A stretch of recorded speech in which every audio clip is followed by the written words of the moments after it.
nnyo mulije ku media kwanda Rose Media Agent olunaku olwaleero nkwebaza emirimu gyonna gy'otuusizaako engalo mukwano ya subscribe nze tweyanze nnyo tweyanzege ate tannaba mukwano subscribing oteekeko notification bell video zino obeere ng'oziraba mu budde oluvannyuma lw'ekivulu kya Alien Skin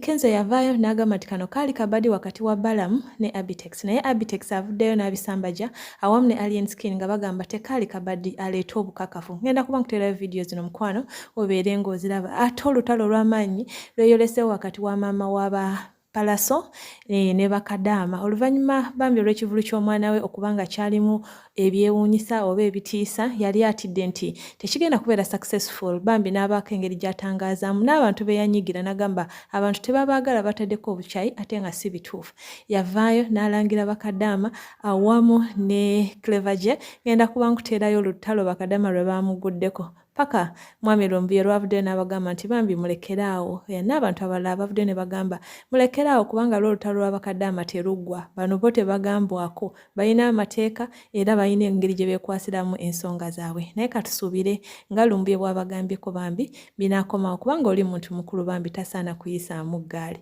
naye kankuteerayo vidiyo zino mukwano obeere ng'olabako mukama omulungi akunkumire beera bulungi bye. Abitex yakwata essimu n'akubira Balamu ne bateesa bakole ekintu bino biva mu kamwa k'omwami Balunywa ng'ali ne Ruba waaliwo abayimbi abawera 30 abasobola okunjulira nfuna bulungi n'abakubi okuba mu Afri-Aid abatukwanaganya okulaba nti twegatta ebigambo ebyo byabava mu kamwa nga babyo nti Abitex yakubira Balamu ne bateesa bizinesi omukulu ba Afri-Aid abatugatta n'agamba olabika olimba n'akubira Balamu n'akubira Abitex ne Balunywa ku ssimu bonna ne babagatta Abitex n'alumiriza Balamu nti twateesa Eventually kikazanyo kinganze nfunamu singa kade kazanyo watu wali tugabanya makati wakisinga kade kazanyo tumebaddibwamu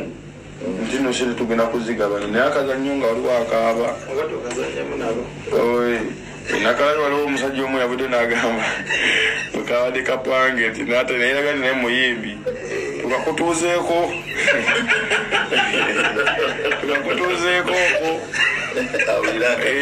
onoovaayo Edi Kenzo mu bujega bwobwo yabadde asazeewo okuyimiriza sso y'omwana kyekigambo ekituufu era baatwawudde ne bayitayo bapromota nga balowooza basobola okubeegattamu tewabaddewo na nsonga lwaki tukola akabadi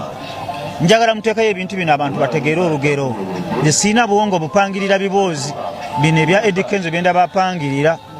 nkutaddewo millions 5 ate okimanyi nzirina kasi tooleeta amaloboozi nga tukola ddiiru nkwadde millions 5 Edi Kenzo musuuzi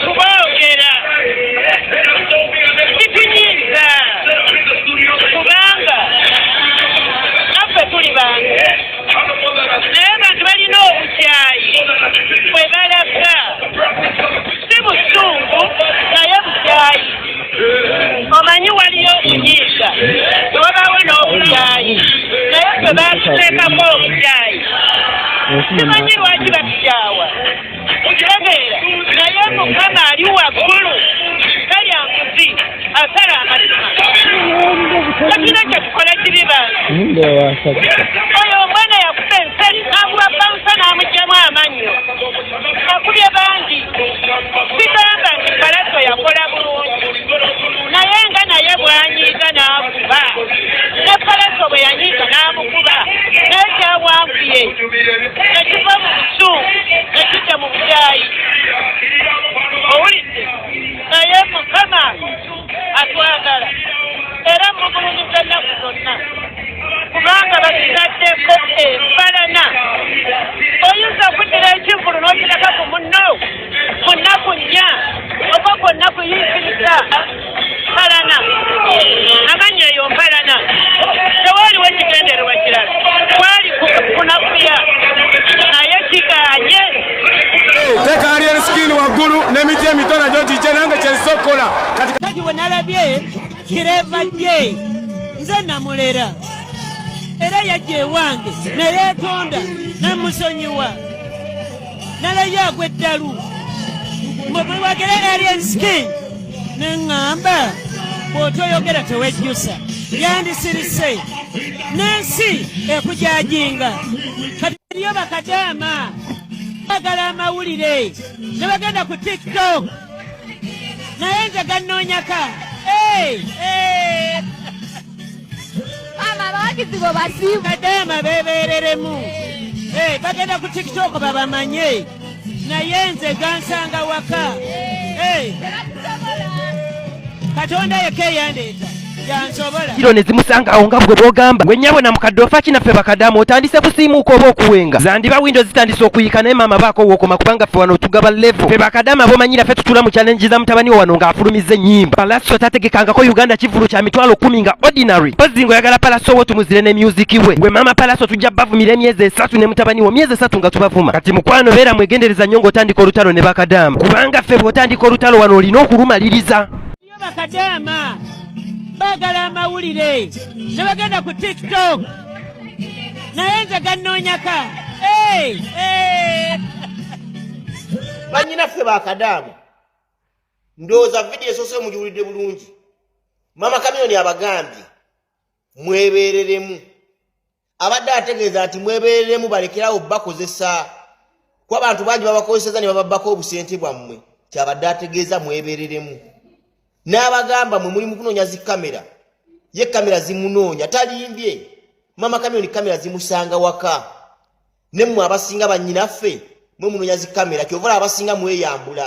ne mutulaga obwerere bwammwe kamera zisobole obboogerako abasinga ne muwemula kamera zisobole obboogerako abasinga ne muzannya sex ku live za tiktok ensi esobole obboogerako mama kamyoni si waali ye kamera zimunoonya gw'onoonya nnoonye ekyokubiri mwenna bakadaama abali mu kufuma maka miliyoni kambagambe mama kamyoni talina kyabeetaaza talina byonna bye mugamba mbu palaso bamuteekesa odabye tugenda mu shoye bambi naye omuntu aligenze palaso yali amaze okusasulwa kitegeeza mwali musasula promote yaleese palaso kuba palaso ne watafuna muntu n'ogu baba amaze dde mumusasula ngenda basaba mukyala Prose Mayanja ne mukulu Mayanja tata azala kamiliyoni bambi eddakiika ze mbawaddemu ako zimala temuddamu bayisa mu ggaali basaabusabi bali bazadde omuzadde asigala muzadde